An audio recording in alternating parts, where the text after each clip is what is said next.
नाज़रीन, कांदाकोट के कचे में पुलिस पुलिस एहलकार की बाज़ियाबी लाइ ऑपरेशन जारी है। पुलिस पारां ऑपरेशन दौरान 3 ॾोहारी मारण की दावा कई वई है।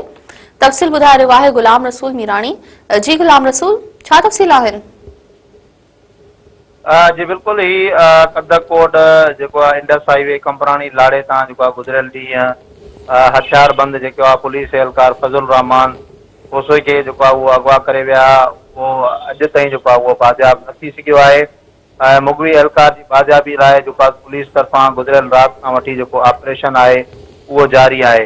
इन वक्त पुलिस 3 ॾोहारियुनि खे मारण की दावा कई है। इन वक्त पुलिस मुताबिक 3 ॾोहारी आहिनि उहे मारी विया आहिनि, जॾहिं त 5 ॾोहारी उहे ज़ख़्मी थिया आहिनि। पुलिस जो चवणु आहे त गुज़रियल ॾींहुं कंपरानी लाड़े खां पुलिस चौकी खां अगवा थियल एहलकार फज़ल रहमान की बाजियाबी लाइ पुलिस जो ऑपरेशन ही जारी है। ही ऑपरेशन SSP मोहम्मद मुराद नांगरो जी अगवानी में थे पई। पुलिस की वही नफरी है वो कंपरानी लाड़े भरसा मुख्तलिफ इलाइक़नि में वो ऑपरेशन करे पई, जैमें इन ऑपरेशन में 3 ॾोहारी आहिनि उहे मारिजी विया आहिनि, जॾहिं त 5 ॼणा ज़ख़्मी थिया आहिनि। मारिजी वियलनि में 3 ॾोहारी आहिनि उन्हनि जो तालुक़ु बालकानी ऐं भयो गैंग सां उहो ॿुधाए पियो वञे।